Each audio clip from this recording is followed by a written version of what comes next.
इस राजनीतिक यात्रा में अनेक उतार चढ़ाव देखते हुए एक दिन ये पड़ाव भी आएगा, मैंने कभी सोचा नहीं था। निर्वाचित प्रधानमंत्री के रूप में निरंतर सबसे लंबी अवधि तक सेवा करने का अवसर,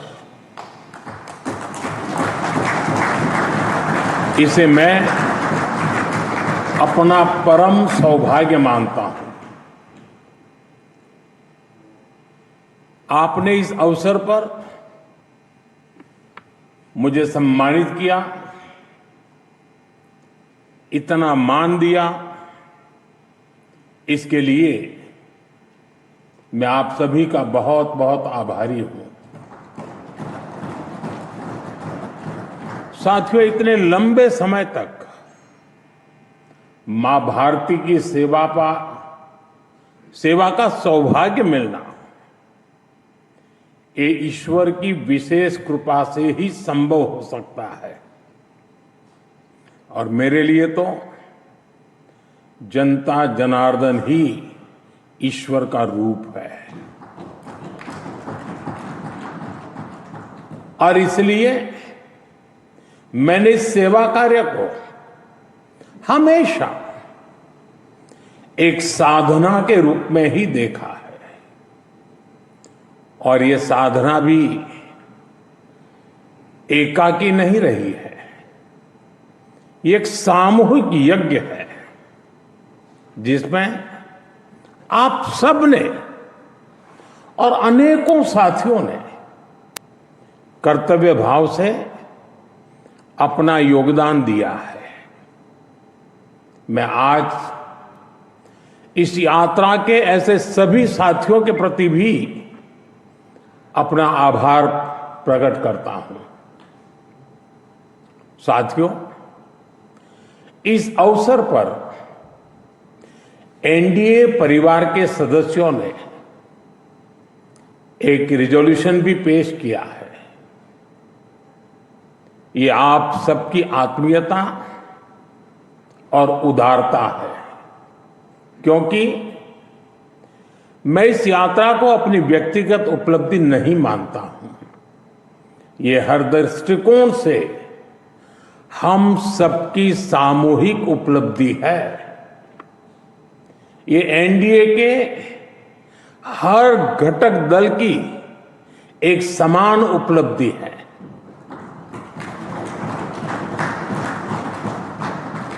इसलिए मैं इस प्रस्ताव को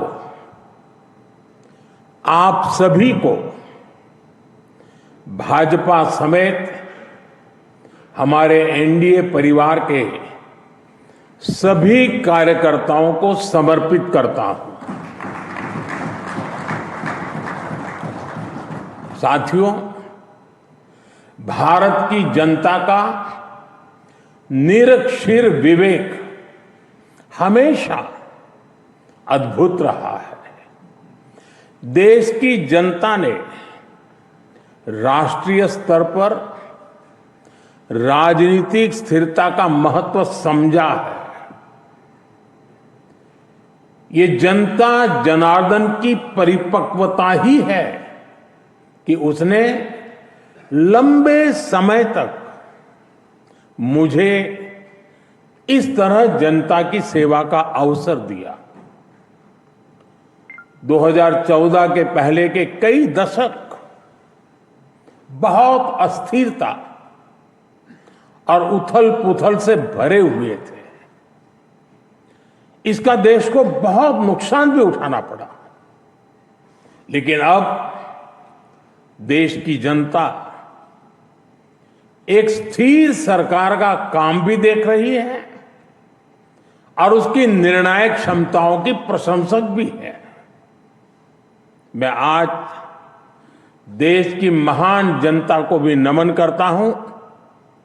जनता जनार्दन का आभार व्यक्त करता हूं।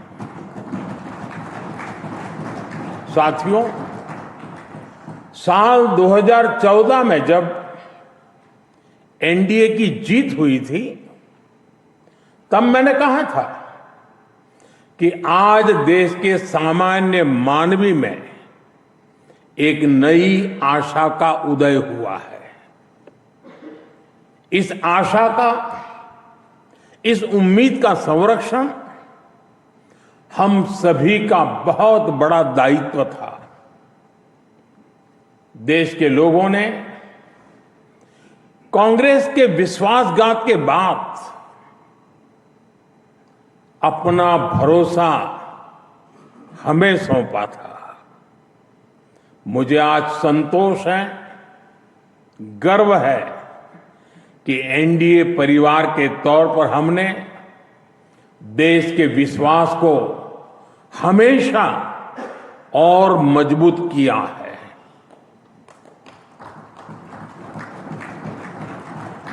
2014 में आशा का उदय होता सूरज आज नए आत्मविश्वास के प्रकाश पुंज में बदल गया है। भारत के लोगों ने पहली बार ये देखा है कि जब सही नीयत से सरकार चलती है तो तेज गति से विकास भी होता है। एनडीए सरकार के इन 12 वर्षों में 25 करोड़ से ज्यादा लोगों का गरीबी से बाहर निकलना ये दिखाता है कि हमारी नीतियां सही हैं, हमारी दिशा सही है। ये सफलता आज देश के हर उस व्यक्ति को एक भरोसा देती है कि एक न एक दिन उसका संघर्ष भी खत्म होगा, एक दिन उसके सपने भी पूरे होंगे।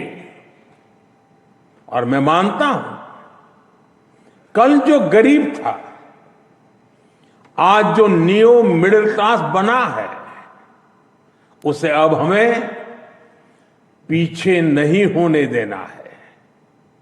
इसलिए सरकार के नाते, जनप्रतिनिधि के नाते हमें दिन रात काम करना है, परिश्रम की पराकाष्ठा करनी है।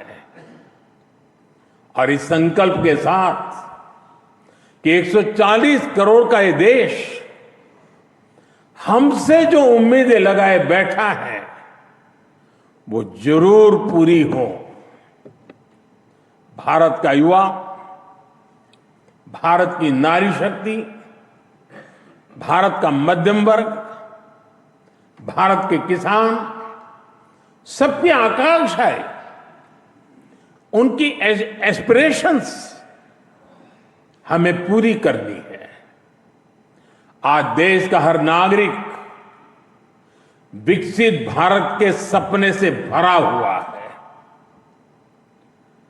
विकसित भारत का सपना अब किसी एक व्यक्ति का नहीं रहा, किसी सरकार का नहीं रहा, किसी दल का नहीं रहा। देश के जन जन का सपना बन चुका है, संकल्प बन चुका है। और इस सपने की पूर्ति के लिए हमें अपना हर पल समर्पित करना है। साथियों, एनडीए के 12 वर्षों की एक बड़ी सफलता यह भी है कि देश कांग्रेस के कुचक्र से आजाद हुआ है। कांग्रेस ने देश को लाचारगी, बेचारगी और हीन भावना के गर्त में गिरा दिया था। देश को यही एहसास कराया जाता था कि भारत में विकास धीरे धीरे ही होता है, भारत में तेज विकास संभव ही नहीं है। और बड़ी ही चतुराई से इस धीमी विकास को एक नाम दिया था, हिंदू ग्रोथ रेट, यानी कार्यशैली कांग्रेस की, दायित्व कांग्रेस का, विफलता कांग्रेस की, लेकिन कलंक देश की बड़ी हिंदू आबादी के नाम लगाया गया। जबकि असल में इस कुसंस्कृति का नाम होना चाहिए था कांग्रेस ग्रोथ रेट। इस कांग्रेस ग्रोथ रेट में ना गवर्नेंस थी, ना नीति, ना नियत और ना ही निर्णय। साथियों, आज पहली बार अटल जी के नेतृत्व में एनडीए सरकार आई, तब जाकर हमें एक झलक दिखी कि विकास में गति कैसे आती है। लेकिन दुर्भाग्य से 2004 में देश फिर से अस्थिरता के बवंडर में और कांग्रेस के शिकंजे में फंस गया। विकास तो दूर की बात है, देश को कांग्रेस ने एक के बाद एक हजारों करोड़ रुपए के घोटालों में घसीट दिया। साथियों,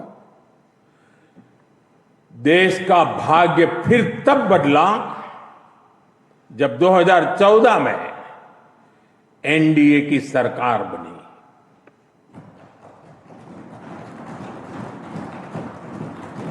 देश ने देखा कि जब नियत, नीति और निर्णय तीनों एक साथ काम करते हैं तो विकास की गति कैसी होती है।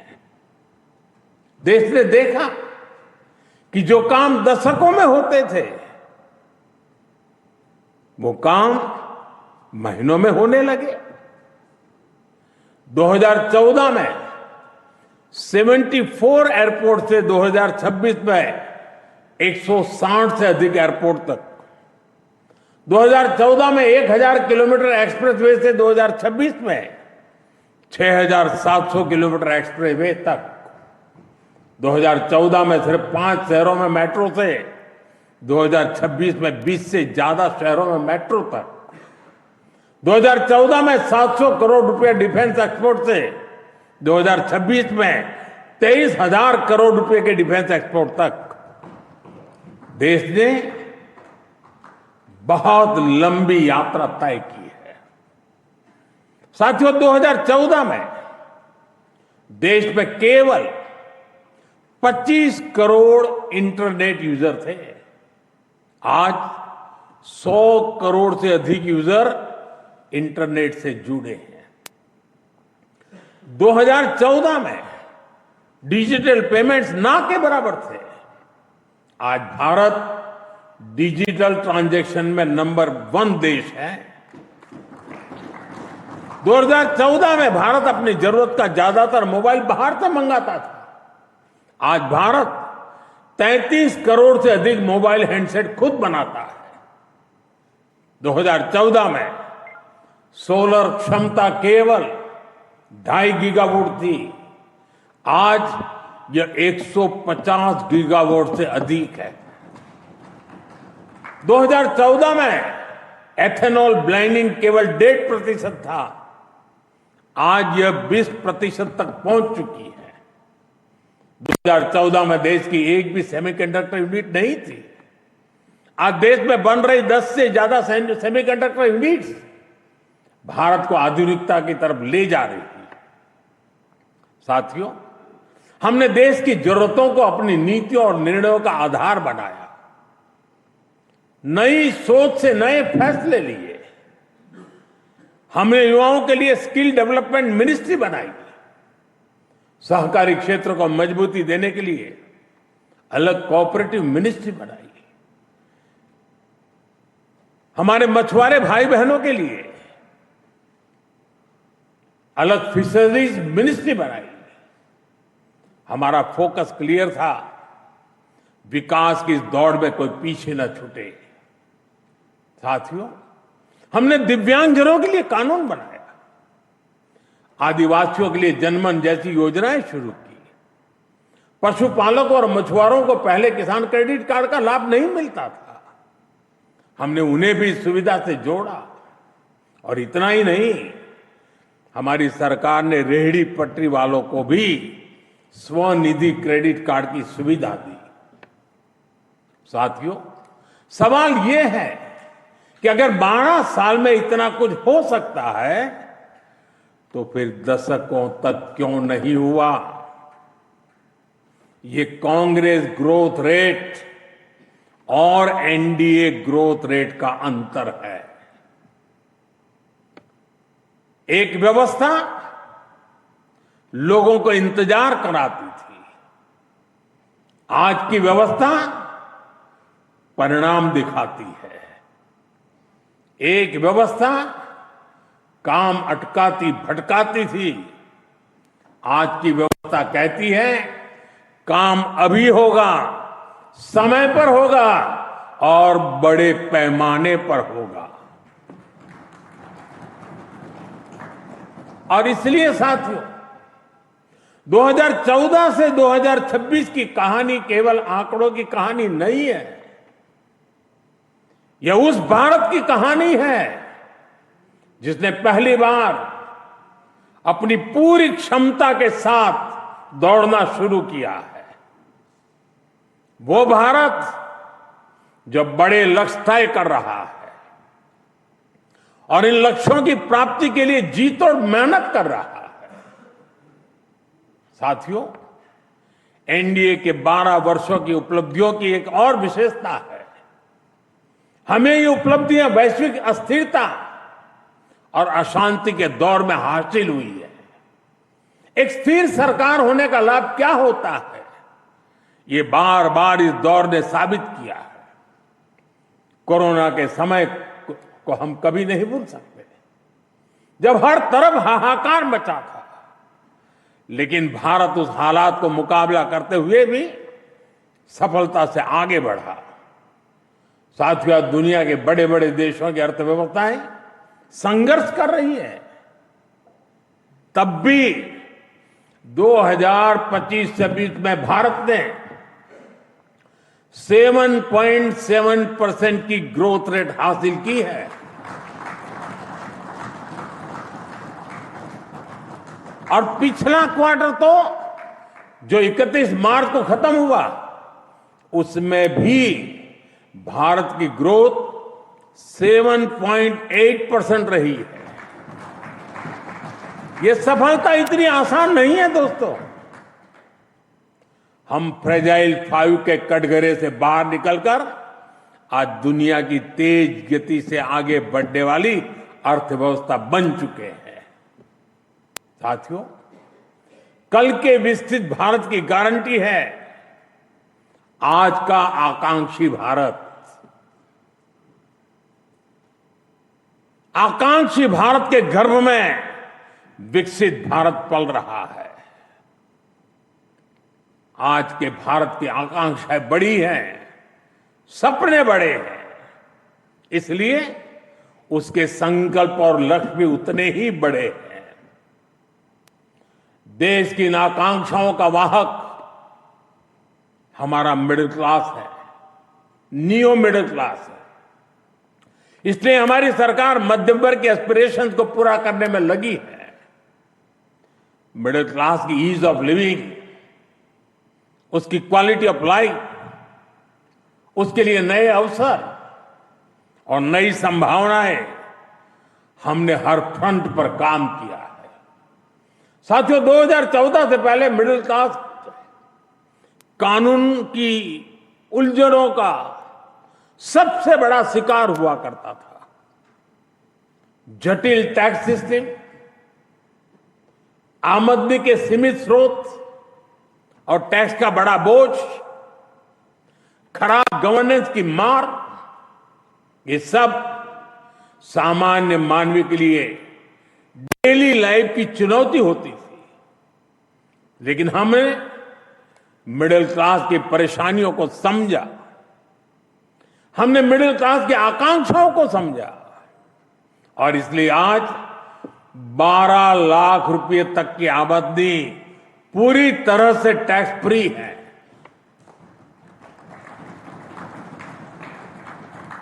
आज देश में सरल और फेसलेस टैक्स सिस्टम है। अच्छे इंफ्रास्ट्रक्चर से उनका जीवन आसान हुआ है। साथियों, बीते 12 वर्षों में मिडिल क्लास परिवार के बच्चों के लिए हर क्षेत्र में नए अवसर बने हैं। मध्यम वर्ग के घर का सपना पूरा हो सके, सरकार इसमें भी मदद कर रही है। घर में इलाज के खर्च का बोझ कम हो, इसके लिए आयुष्मान भारत योजना में बिना आय सीमा के बुजुर्गों को भी शामिल किया गया है। जीएसटी रिफॉर्म का भी बहुत बड़ा लाभ देश के मध्यम वर्ग को हुआ है। उसके लिए हेल्थ इंश्योरेंस सस्ता हुआ है। उसके सपनों से जुड़ी चीजें सस्ती हुई है। इन प्रयासों का परिणाम है कि आज देश का मिडिल क्लास अनिश्चितताओं से मुक्त हो रहा है। वो भरपूर आत्मविश्वास के साथ देश की विकास यात्रा को गति दे रहा है। साथियों, हमारे लिए दल से हमेशा अगर बड़ा कुछ है तो हमारा देश है। दल से बड़ा देश है। और जब नेशन फर्स्ट, देश प्रथम की भावना से काम होता है तो कोई भी निर्णय कठिन नहीं होता। इसलिए ऐसे फैसले जिन्हें पहले असंभव समझा जाता था, जो देश के सुरक्षित भविष्य के लिए अनिवार्य थे, हमने बहुत ही सधे हुए तरीके से उन फैसलों को भी लिया। पहले सरकारें आर्टिकल 370 की बात करने से डरती थी। हमने उसे खत्म करके पूरे देश में एक संविधान लागू किया। पहले नॉर्थ ईस्ट से बम, बंदूक और ब्लॉकेट जाने का नाम नहीं लेते थे। हमने नॉर्थ ईस्ट में शांति भी लौटाई और स्थिरता भी लेकर आई। पहले भारत आतंक के हमलों के बाद चुपचाप दर्द सहता रहता था। हमने आतंकवादियों पर सर्जिकल स्ट्राइक की, एयर स्ट्राइक की। ऑपरेशन सिंदूर में दुनिया ने भारत का सामर्थ्य देखा। साथियों, पहले मान लिया गया था कि नक्सलवाद, माओवाद अब कभी नहीं खत्म होने वाले हैं, कभी खत्म हो ही नहीं सकते। हमने देश को नक्सलवाद, माओवाद के उस जहर से मुक्त करके दिखाया है। साथियों, महिलाओं को आरक्षण, 3 तलाक के खिलाफ कानून, सीएए का कानून, भारतीय न्याय संहिता, सैनिकों को 1 रैंक 1 पेंशन। एनडीए सरकार राष्ट्रहित में कोई भी काम करने से पीछे नहीं रही और हम सभी को इस बात पर गर्व है। मैं आज देश को फिर आश्वस्त करूंगा, देश हित के बड़े फैसलों का इस सिलसिला और भी तेज होगा, तेज गति से आगे बढ़ेगा। साथियों, बीते 12 वर्षों में देश ने जो कुछ हासिल किया वो दुनिया देख रही है, लेकिन अब हमें अपनी दृष्टि आगे की ओर रखनी है। हमें 2047 के लक्ष्य को देखते हुए उस लक्ष्य को पूरा करने के लिए अपनी स्पीड को और बढ़ानी होगी। हमारा बेंचमार्क अब यह होना चाहिए कि बीते 12 वर्षों में जो स्पीड और स्केल हमारी रही है, उसको हम और अधिक बड़ा और व्यापक कैसे बना सके। आज ग्लोबल ग्रोथ में भारत की हिस्सेदारी लगातार बढ़ रही है। इसलिए भारत को अब ग्लोबल पैरामीटर्स, ग्लोबल कंपटीशन और ग्लोबल पर्सपेक्टिव देखना है। दुनिया भारत से सॉल्यूशन चाहती है। दुनिया भारत में वैश्विक सप्लाई चेन का एक भरोसेमंद पार्टनर देख रही है और हमें दुनिया की इन अपेक्षाओं पर खरा उतरकर दिखाना है।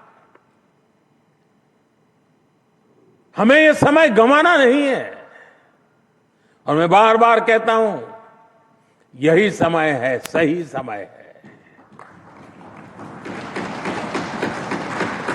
सच में फ्यूचरिस्टिक टेक्नोलॉजी में खुद को श्रेष्ठ रखना है। हमें सिर्फ दुनिया जैसा नहीं करना, हमें दुनिया से एक कदम आगे रहना है।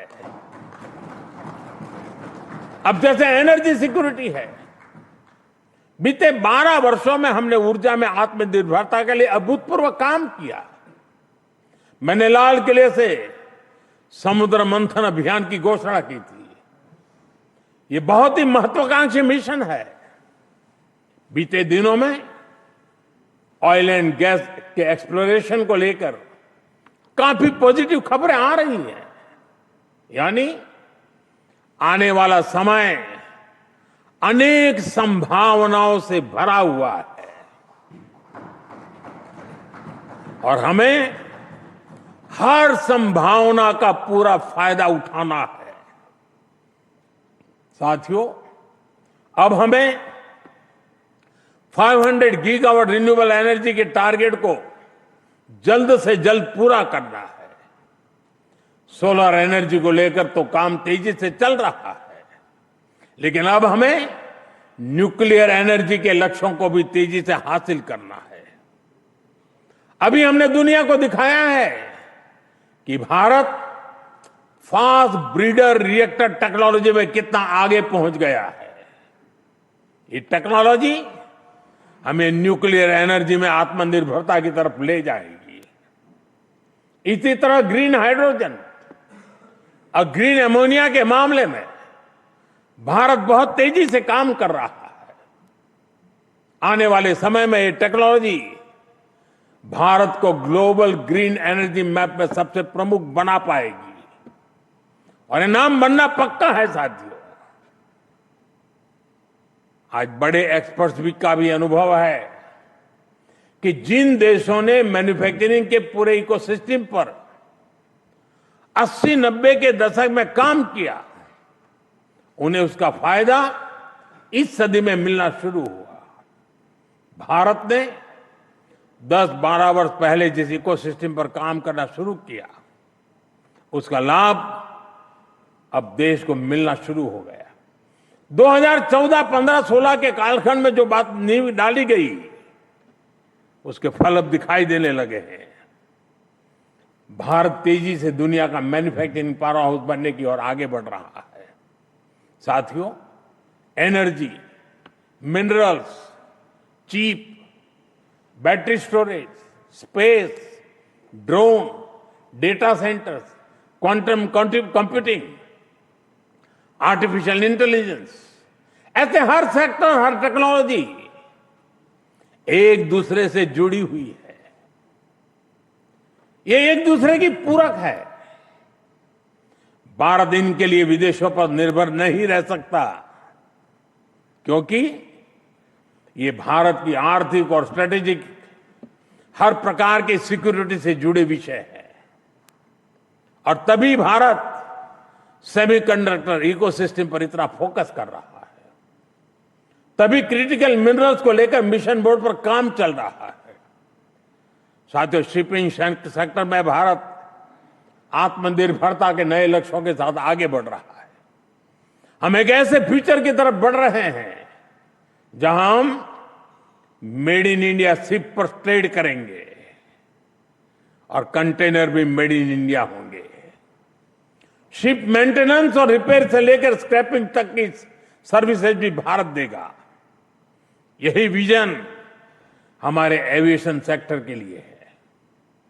आज हम made in India transport aircraft बना रहे हैं। वो दिन दूर नहीं जब Bharat made in India civil aircraft भी बनाएगा।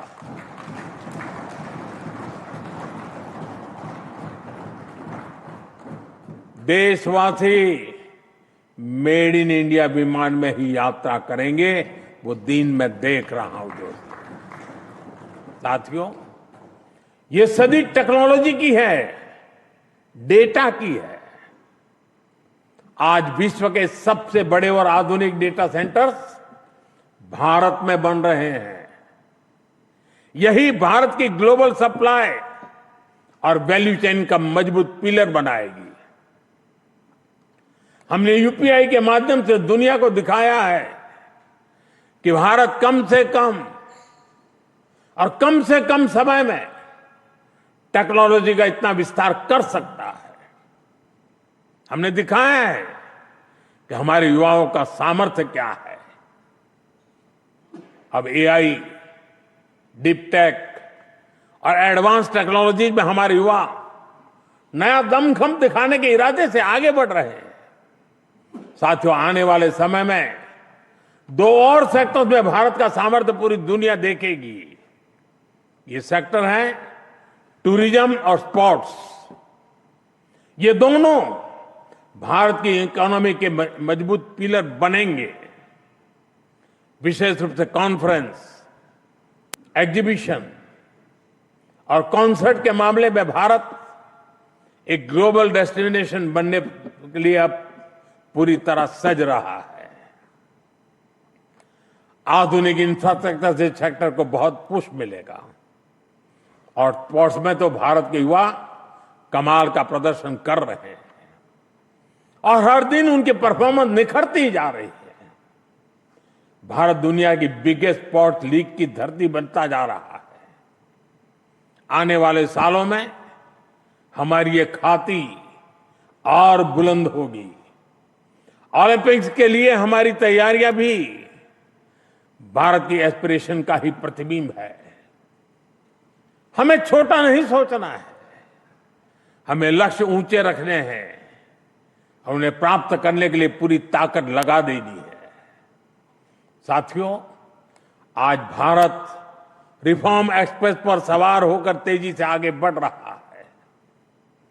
हमारे लिए रिफॉर्म कोई कंपल्सन नहीं है, रिफॉर्म हमारा कन्विक्शन है।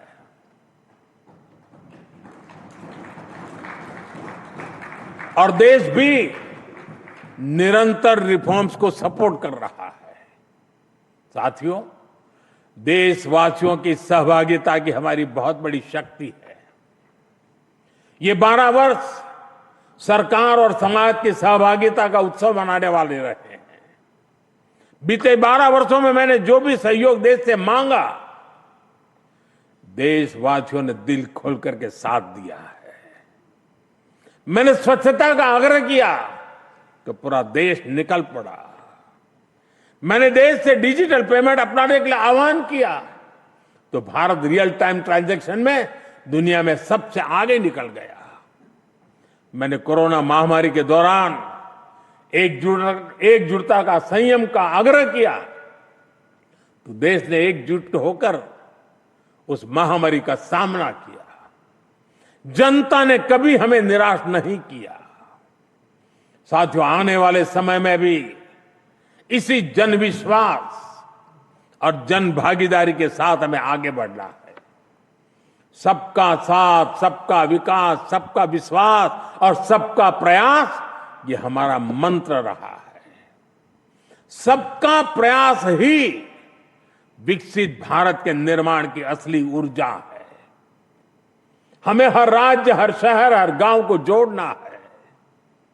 अब समय आ गया है कि राज्यों के बीच नई प्रकार की तंदुरुस्त स्पर्धा, स्वस्थ स्पर्धा हो। स्पर्धा इस बात की हो कि कौन सा राज्य सबसे तेजी से $1 ट्रिलियन इकोनॉमी बनता है। स्पर्धा इस बात की हो कि कौन सा शहर इनोवेशन का सबसे बड़ा केंद्र बनता है। स्पर्धा इस बात की हो कि कौन सा क्षेत्र रोजगार सृजन में सबसे आगे निकलता है। भारत की प्रगति राज्यों की ऐसी प्रगति से ही होने वाली है। आइए अगले दशक को उपलब्धियों के साथ साथ श्रेष्ठता का भी दशक बनाएं। आइए राजनीति की स्पर्धा से ऊपर उठकर विकास की स्पर्धा को राष्ट्रीय संस्कार बनाएं। 12 वर्षों की यात्रा उपलब्धियों की रही है। आने वाले वर्ष और भी नई सिद्धियों के होंगे, और भी बड़ी सिद्धियों के होंगे। इसी विश्वास के साथ आप सभी का मैं फिर से अंतःकरण पूर्वक आपके साथ सहयोग समर्थन के लिए आभार व्यक्त करता हूं। मैं सर झुका करके देश के कोटि कोटि नागरिकों को नमन करता हूं। उनके आशीर्वाद ने हमें एक ऊर्जा दी है, शक्ति दी है, प्रेरणा दी है, प्रोत्साहन दिया है। ये जनता जनार्दन के चरणों में सर झुका करके प्रणाम करते हुए आइए एक नए विश्वास के साथ हर संकल्प को पूरा करने के सामर्थ्य को जुटाते हुए हम चल पड़े। देशवासियों के सपनों को हमारे संकल्प बनाए। हमारा पल पल देशवासियों के संकल्पों की साकार करने की यात्रा का अहम पड़ाव बनता चले। इसी भावना के साथ देशवासियों के ऊपर पूरा भरोसा करते हुए आओ निकल पड़े। बहुत बहुत धन्यवाद।